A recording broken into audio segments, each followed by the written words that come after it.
Meu nome é Nathan. Tenho 24 anos e me formei em medicina há 2 semanas. Era para ser o dia mais feliz da minha vida. Aquele tipo de momento que você sonha durante as madrugadas na biblioteca, abrindo mão de festas, se perguntando se o estresse vai esmagar seu peito antes das provas finais. Mas, em vez de sentir orgulho no meio daquela multidão, tudo que senti foi um vazio. Todo mundo apareceu na minha formatura menos os meus pais. Era uma tarde ensolarada em Boston, do tipo que faz o Rio Charles brilhar como se fosse cenário de cinema. Meus colegas estavam abraçados com a família, tirando fotos com professores, estourando garrafas de espumante barato. Eu fiquei no fundo, parado, segurando meu diploma numa pasta azul marinho, esperando alguém gritar meu nome, acenar da arquibancada. Nada. Olhei meu celular 2 vezes. Sem mensagens. Sem chamadas perdidas. Só silêncio. Então eu liguei. Chamou 5 vezes antes da minha mãe atender. A voz dela saiu abafada, com barulho de fundo, risadas, música, comemoração. Oi, querido.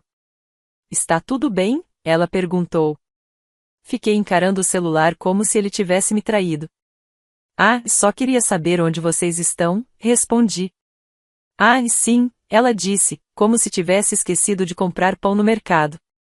Estamos num cruzeiro com o seu irmão. Ele acabou de conseguir aquele novo emprego, lembra? Quisemos fazer algo especial para comemorar. Pausa. Meus pais tinham faltado à minha formatura em medicina, para ir num cruzeiro com meu irmão. O Brian.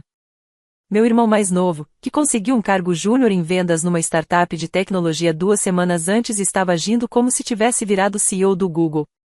Eu não chorei. Nem gritei. Só dei aquele sorriso seco, forçado, o tipo que a gente faz quando está tentando segurar algo pontudo por dentro. Então nem precisa se preocupar com o meu futuro, eu disse, e desliguei. Não recebi mais nenhuma mensagem deles naquele dia. Nenhuma. Quando voltei para o meu apartamento à noite ainda de beca, sapatos e gravata, tirei a caixa que estava guardada no armário. Planejei aquilo meses antes, durante uma daquelas noites longas e solitárias em que você percebe que está se esforçando mais numa relação do que a outra pessoa jamais se esforçou. Dentro da caixa estavam cópias de todas as cartas de aceitação que já recebi da faculdade, da escola de medicina, da residência. Digitalizei cada uma com orgulho ao longo dos anos e enviei para eles, e recebi como resposta, na melhor das hipóteses, um legal. Na maioria das vezes, nem isso. Também estavam lá os e-mails que mandei quando entrei para a lista do reitor, quando passei na etapa 1, na etapa 2.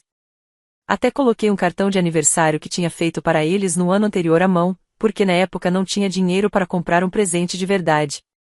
Eles nunca abriram.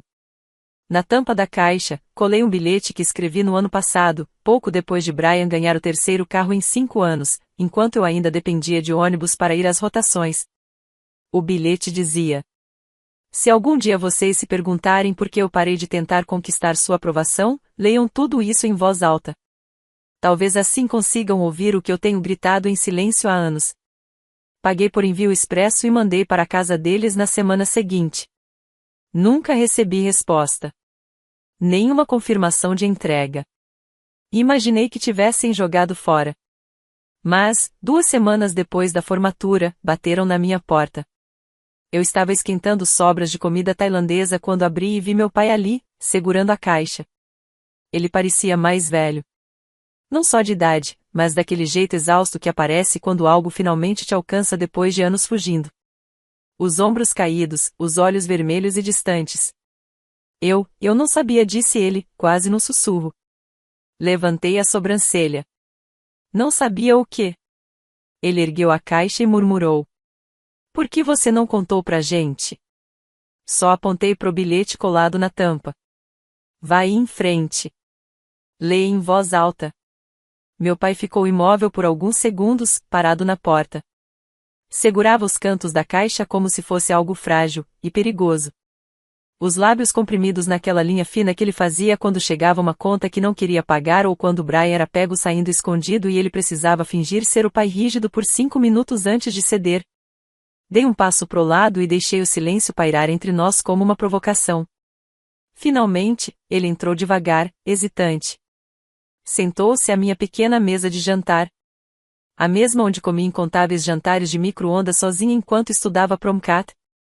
A mesma que eles nunca visitaram porque sempre estavam muito ocupados ou já tinham outros planos. Ele colocou a caixa sobre a mesa e abriu. Suas mãos tremiam levemente enquanto desdobrava a primeira carta de aceitação, minha oferta de bolsa da NYU, aquela que recusei porque não dava para pagar o restante. Depois veio o e-mail de parabéns da Johns Hopkins. E, em seguida, o do hospital atual me oferecendo uma vaga na residência após a formatura. Eu tinha destacado frases com marca-texto amarelo. Sublinhado expressões como candidato de destaque e estamos felizes em lhe oferecer. Ele foi puxando uma a uma, como se estivesse analisando provas de um julgamento que nem sabia que estava acontecendo. Não disse nada. Só assentia levemente, os lábios se movendo em silêncio enquanto lia. E então chegou ao cartão. Aquele que fiz pro aniversário deles quando ainda estava na faculdade. Papel cartão, tudo escrito à mão. A única coisa que eu podia oferecer naquela época. Me sentei de frente para ele, braços cruzados, o coração batendo forte não de raiva, mas de algo mais frio, mais oco. Uma parte de mim queria que ele chorasse, que desabasse, que pedisse desculpas com sinceridade. Mas ele não chorou. Apenas me olhou e disse: "Eu não sabia que você se sentia assim." Eu ri. Não foi uma gargalhada, nem um riso amargo. Foi mais como uma respiração pesada, com um riso cansado preso dentro. Como não sabia? Perguntei. Toda vez que o Brian fazia qualquer coisa medíocre, vocês faziam uma festa. Quando passei na segunda etapa, uma das provas mais difíceis da medicina, recebi uma mensagem legal de um amigo, e mais nada. Fiquei em silêncio por uma semana. Quando entrei na lista do reitor por 3 anos seguidos, minha mãe disse apenas: "Bom, é isso que esperamos de você." Não foi um parabéns, nem um estamos orgulhosos. Só, expectativas. Meu pai abriu a boca, depois fechou de novo. Continuei falando. Você fez um churrasco no quintal pro Brian quando ele foi contratado para vender seguros. Uma comemoração completa. Mas quando eu entrei num dos melhores programas de residência em clínica médica da Costa Leste, você só disse que ia tentar ir na cerimônia do jaleco branco, e nunca apareceu. Você sempre tinha uma desculpa. E era sempre sobre o Brian. Meu pai pigarreou. Tentou dizer algo. Ele precisava de mais ajuda, murmurou. Não cortei, com firmeza. Ele precisava de mais atenção. Tem uma diferença. E você deu para ele. Sempre. Mesmo quando ele não pedia. Mesmo quando eu estava me afundando, quando tudo que eu precisava era uma carona, uma refeição quente ou alguém para dizer que estava orgulhoso de mim, você estava ocupado ajudando ele a se mudar para outro apartamento ou dando mais um empréstimo que sabia que ele nunca ia pagar. Me inclinei para frente. Você se lembra quando eu liguei depois que a mamãe perdeu a minha cerimônia do jaleco branco? Ele piscou, tentando puxar da memória. Você estava em Nova York, certo? Boston, respondi firme. Eu disse a data 6 vezes. Ela falou que tinha esquecido. Depois disso, eu desisti de tentar. Houve uma pausa. Daquelas que duram só o suficiente para a realidade se instalar, mas não o bastante para alguém absorver de verdade. Finalmente, ele pegou o bilhete colado na caixa. Desdobrou-o, leu em voz alta, com a voz baixa, como se cada palavra doísse na garganta.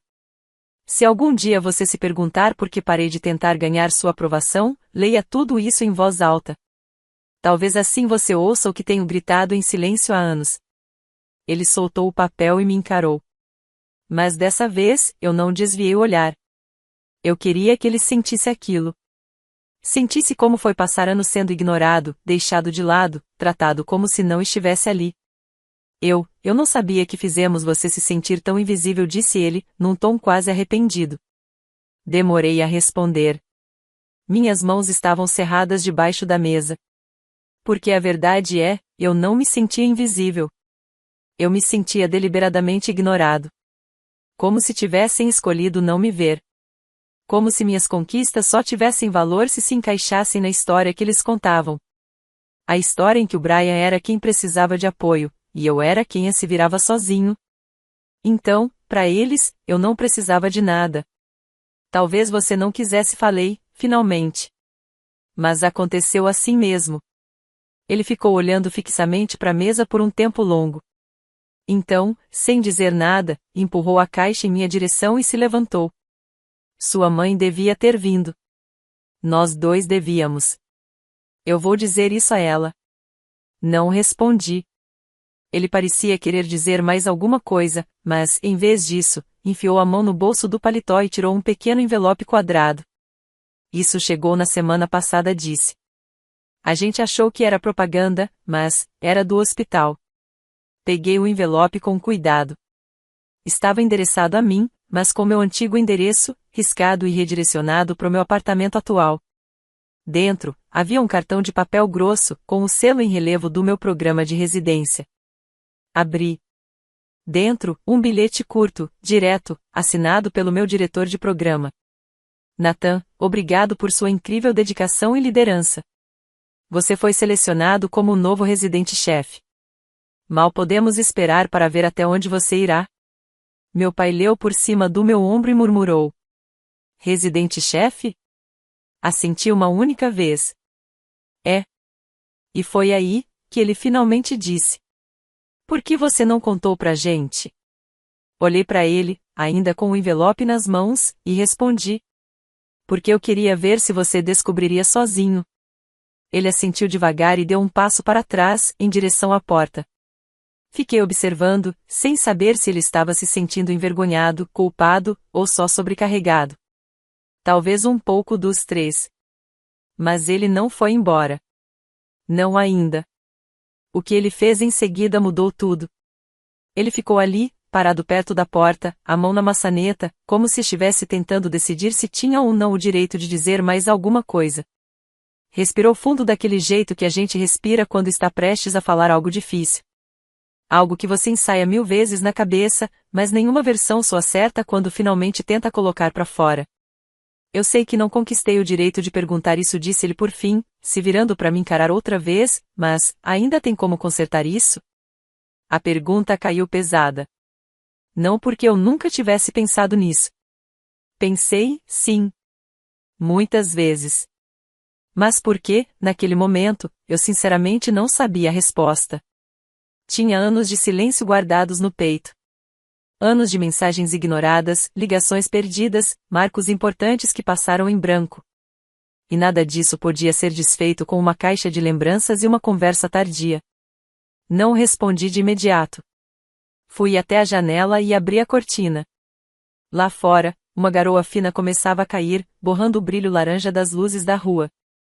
Meu reflexo no vidro me encarava mais velho, mais cansado do que eu lembrava. Um cansaço que não aparece em fotos. Eu parei de tentar consertar isso faz tempo, falei baixo. Porque sempre foi só de um lado. Eu ligava, você estava ocupado. Eu convidava, você dava uma desculpa. Com o tempo, a gente aprende a não esperar nada. É a única maneira de parar de se machucar. Ele assentiu, lentamente, o rosto pálido. Eu só pensei que você estivesse indo tão bem. Que não precisava de nada. Essa frase. Você não precisava de nada. Ouvi isso tantas vezes que virou um tipo de lema da família. Como se ser independente fosse o mesmo que não merecer atenção. Como se por conseguir me virar sozinho, eu não tivesse direito a afeto. Eu precisava de um pai, disse. Não de dinheiro, não de conselhos. Só de um pai. Alguém que aparecesse. Que se importasse quando eu estivesse mal. E também quando eu estivesse bem. Ele voltou até a mesa, se sentou de novo e pegou algo de dentro da caixa. Era o folheto do hospital, do dia da minha entrevista. Estava amassado e cheio de anotações que eu tinha feito nas margens. Ele virou o papel e leu um rabisco que escrevi no verso. Espero que eles me vejam. Espero que eu pertença. Ele colocou o papel de lado e me olhou. Você sempre pertenceu. Eu só, não sei como não percebi. Você não percebeu, respondi, firme. Você ignorou. Essa doeu. Foi como se cada palavra cortasse. Ele recuou levemente, como se tivesse levado um golpe físico. Por um momento, quase me arrependi de ter sido tão direto. Mas então lembrei. Lembrei da ligação no dia da formatura. Do cruzeiro. Da voz da minha mãe ao fundo, rindo, leve, como se aquele dia não significasse nada. Lembrei de estar parado no meio da multidão, vendo famílias inteiras se abraçando, batendo palmas, enquanto o único rosto que eu procurava, nunca apareceu. Sua mãe, ele começou, depois parou. O que tem ela? Perguntei. Ele hesitou. Ela achou que você não ia querer que ela fosse. Aquilo me pegou de surpresa. O quê? Ela disse que, você sempre pareceu distante. Como se nós fossemos um peso para você. Ela achou que talvez, não fosse bem-vinda. Ri. Mas não foi um riso leve. Foi aquele tipo de riso amargo, cansado, que vem da frustração. Ela decidiu isso depois de sumir de todos os momentos importantes da minha vida? Depois de colocar cada emergência do Brian, cada ida ao spa ou viagem qualquer, na frente de tudo que era importante para mim? Suspirei. Eu parei de ligar porque ela nunca me ouvia. E agora ela acha que fui eu quem a afastou. Meu pai esfregou o rosto com as duas mãos, como se quisesse apagar toda a conversa. Eu não sei, Nathan. Acho que nós dois acabamos nos acostumando com o Brian sempre precisando de mais, e presumimos que você não precisava de nada. Que tinha tudo sob controle. Sabe o que isso significa? Perguntei, me aproximando novamente. Passar a vida sendo punido por parecer ter tudo sob controle? Ele me olhou em silêncio. Significa que você não ganha elogios. Não recebe apoio. Você ganha expectativas. E quando cumpre, ninguém aplaude. Quando supera, só aumentam a barra. Mas se cair, mesmo uma vez, você vira uma decepção. Ele não respondeu. Mas eu vi seu maxilar travar. Os olhos estavam úmidos de novo. Ficamos em silêncio por um longo tempo. A chuva caía firme, batendo contra a janela como dedos impacientes. O tic-tac lento do relógio atrás de mim marcava o tempo de que, eu não sabia ao certo. Talvez fosse a paciência se esgotando. Talvez o fim das últimas esperanças que eu ainda tinha naquele relacionamento. Então, ele enfiou a mão no bolso do casaco outra vez. Mas, dessa vez, tirou algo que eu não esperava, uma foto. Era antiga, desbotada e dobrada, mas reconheci na hora. Era da minha feira de ciências da 8ª série. Eu estava ao lado do meu projeto sobre resistência a antibióticos, com uma camisa social larga demais e um sorriso tímido no rosto. E, ao meu lado, meus pais, me abraçando. Encontrei isso semana passada, ele disse, em voz baixa. Tinha esquecido que tínhamos tirado essa foto. Você estava tão orgulhoso naquele dia. Olhei fixamente para a imagem. Eu me lembrava bem daquele dia. Não só porque fiquei em segundo lugar, mas porque foi a última vez que eles apareceram no evento meu sem que o Brian os arrastasse junto. A última vez em que me senti prioridade. Quero ser melhor, ele disse. Não sei como consertar isso. Mas, vou tentar, se você me deixar. Antes que eu pudesse dizer qualquer coisa, meu celular vibrou em cima da mesa. Olhei e senti o estômago apertar. Era minha mãe? Uma mensagem. Seu pai me contou tudo. Por favor, atenda se eu ligar. Precisamos conversar. Levantei os olhos e encarei meu pai. Ele também me observava esperando o quê, eu não sabia ao certo. Perdão?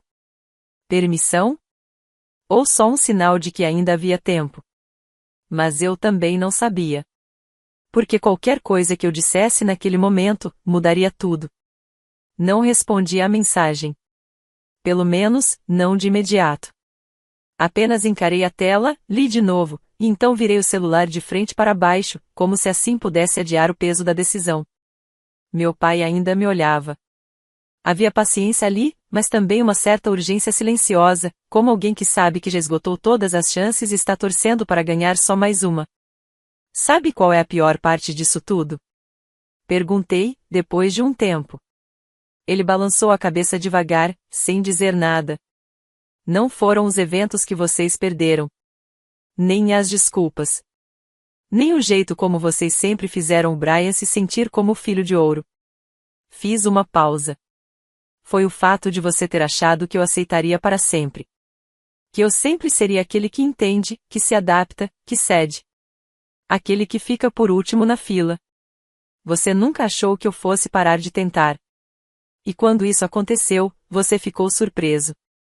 Os olhos dele baixaram. Ele não discutiu. Não tentou negar. Aquele silêncio era, por si só, uma confissão. Levantei-me e fui até a cozinha, peguei um copo e enchi de água em parte para ganhar tempo, em parte porque precisava ocupar minhas mãos com alguma coisa. Ao fechar a porta do armário, vi meu reflexo na superfície espelhada do micro-ondas. Os mesmos olhos cansados. O mesmo maxilar travado. Às vezes, eu mal me reconhecia. Parecia alguém que construiu uma vida inteira com esforço, mas que não tinha com quem compartilhá-la. Eu não vim aqui para dar desculpas, ele disse atrás de mim. Só queria estar aqui. Pelo menos uma vez. Virei para ele. Por que agora? Ele piscou. O quê? Por que agora? Repeti. Você ignorou todos os momentos importantes por anos, disse. Por que aparecer agora? Por culpa? Por causa da caixa? Ele hesitou. O silêncio apertou entre nós. Quando você disse que a gente não precisava se incomodar em aparecer no seu futuro, caiu a ficha. Eu não achei que você falasse sério. Mas aí a caixa chegou, e eu percebi que a gente já não fazia mais parte da sua vida. Voltei e me sentei de frente para ele. Você nunca esteve realmente presente nisso tudo. Ele assentiu com seriedade. É justo. Ficamos em silêncio. Um daqueles silêncios pesados, onde nada é dito, mas tudo é sentido. Então ele falou. Ela quer ver você. Não precisei perguntar quem era ela. A palavra sozinha já carregava um peso difícil de descrever. Eu precisava de um pai, disse. Não de dinheiro, não de conselhos. Só de um pai. Alguém que aparecesse. Que se importasse quando eu estivesse mal. E também quando eu estivesse bem. Ele voltou até a mesa, se sentou de novo e pegou algo de dentro da caixa. Era o folheto do hospital, do dia da minha entrevista. Estava amassado e cheio de anotações que eu tinha feito nas margens. Ele virou o papel e leu um rabisco que escrevi no verso. Espero que eles me vejam. Espero que eu pertença. Ele colocou o papel de lado e me olhou. Você sempre pertenceu. Eu só, não sei como não percebi. Você não percebeu, eu respondi, firme. Você ignorou. Essa doeu. Foi como se cada palavra cortasse. Ele recuou levemente, como se tivesse levado um golpe físico. Por um momento, quase me arrependi de ter sido tão direto. Mas então lembrei. Lembrei da ligação no dia da formatura. Do cruzeiro. Da voz da minha mãe ao fundo, rindo, leve, como se aquele dia não significasse nada. Lembrei de estar parado no meio da multidão, vendo famílias inteiras se abraçando, batendo palmas, enquanto o único rosto que eu procurava, nunca apareceu. Sua mãe, ele começou, depois parou. O que tem ela? Perguntei. Ele hesitou. Ela achou que você não ia querer que ela fosse. Aquilo me pegou de surpresa. O quê? Ela disse que, você sempre pareceu distante. Como se nós fôssemos um peso para você. Ela achou que talvez, não fosse bem-vinda. Ri. Mas não foi um riso leve. Foi aquele tipo de riso amargo, cansado, que vem da frustração. Ela decidiu isso depois de sumir de todos os momentos importantes da minha vida? Depois de colocar cada emergência do Brian, cada ida ao spa ou viagem qualquer, na frente de tudo que era importante para mim? Suspirei. Eu parei de ligar porque ela nunca me ouvia. E agora ela acha que fui eu quem a afastou. Meu pai esfregou o rosto com as duas mãos, como se quisesse apagar toda a conversa. Eu não sei, Nathan. Acho que nós dois acabamos nos acostumando com o Brian sempre precisando de mais, e presumimos que você não precisava de nada. Que tinha tudo sob controle. Sabe o que isso significa? Perguntei, me aproximando novamente. Passar a vida sendo punido por parecer ter tudo sob controle? Ele me olhou em silêncio. Significa que você não ganha elogios. Não recebe apoio. Você ganha expectativas. E quando cumpre, ninguém aplaude. Quando supera, só aumentam a barra. Mas se cair, mesmo uma vez, você vira uma decepção. Ele não respondeu. Mas eu vi seu maxilar travar. Os olhos estavam úmidos de novo. Ficamos em silêncio por um longo tempo. A chuva caía firme, batendo contra a janela como dedos impacientes. O tic-tac lento do relógio atrás de mim marcava o tempo de que, eu não sabia ao certo. Talvez fosse a paciência se esgotando. Talvez o fim das últimas esperanças que eu ainda tinha naquele relacionamento. Então, ele enfiou a mão no bolso do casaco outra vez. Mas, dessa vez, tirou algo que eu não esperava, uma foto. Era antiga, desbotada e dobrada, mas reconheci na hora. Era da minha feira de ciências da 8ª série. Eu estava ao lado do meu projeto sobre resistência a antibióticos, com uma camisa social larga demais e um sorriso tímido no rosto. E, ao meu lado, meus pais, me abraçando. Encontrei isso semana passada, ele disse, em voz baixa. Tinha esquecido que tínhamos tirado essa foto. Você estava tão orgulhoso naquele dia. Olhei fixamente para a imagem. Eu me lembrava bem daquele dia. Não só porque fiquei em segundo lugar, mas porque foi a última vez que eles apareceram no evento meu sem que o Brian os arrastasse junto. A última vez em que me senti prioridade. Quero ser melhor, ele disse. Não sei como consertar isso. Mas, vou tentar, se você me deixar. Antes que eu pudesse dizer qualquer coisa, meu celular vibrou em cima da mesa. Olhei e senti o estômago apertar. Era minha mãe? Uma mensagem. Seu pai me contou tudo. Por favor, atenda se eu ligar. Precisamos conversar. Levantei os olhos e encarei meu pai. Ele também me observava esperando o quê, eu não sabia ao certo. Perdão? Permissão? Ou só um sinal de que ainda havia tempo? Mas eu também não sabia. Porque qualquer coisa que eu dissesse naquele momento, mudaria tudo. Não respondi à mensagem. Pelo menos, não de imediato. Apenas encarei a tela, li de novo, e então virei o celular de frente para baixo, como se assim pudesse adiar o peso da decisão. Meu pai ainda me olhava. Havia paciência ali, mas também uma certa urgência silenciosa, como alguém que sabe que já esgotou todas as chances e está torcendo para ganhar só mais uma. Sabe qual é a pior parte disso tudo? Perguntei, depois de um tempo. Ele balançou a cabeça devagar, sem dizer nada. Não foram os eventos que vocês perderam. Nem as desculpas. Nem o jeito como vocês sempre fizeram o Brian se sentir como o filho de ouro. Fiz uma pausa. Foi o fato de você ter achado que eu aceitaria para sempre. Que eu sempre seria aquele que entende, que se adapta, que cede. Aquele que fica por último na fila. Você nunca achou que eu fosse parar de tentar. E quando isso aconteceu, você ficou surpreso. Os olhos dele baixaram. Ele não discutiu. Não tentou negar. Aquele silêncio era, por si só, uma confissão. Levantei-me e fui até a cozinha, peguei um copo e enchi de água em parte para ganhar tempo, em parte porque precisava ocupar minhas mãos com alguma coisa. Ao fechar a porta do armário, vi meu reflexo na superfície espelhada do micro-ondas. Os mesmos olhos cansados.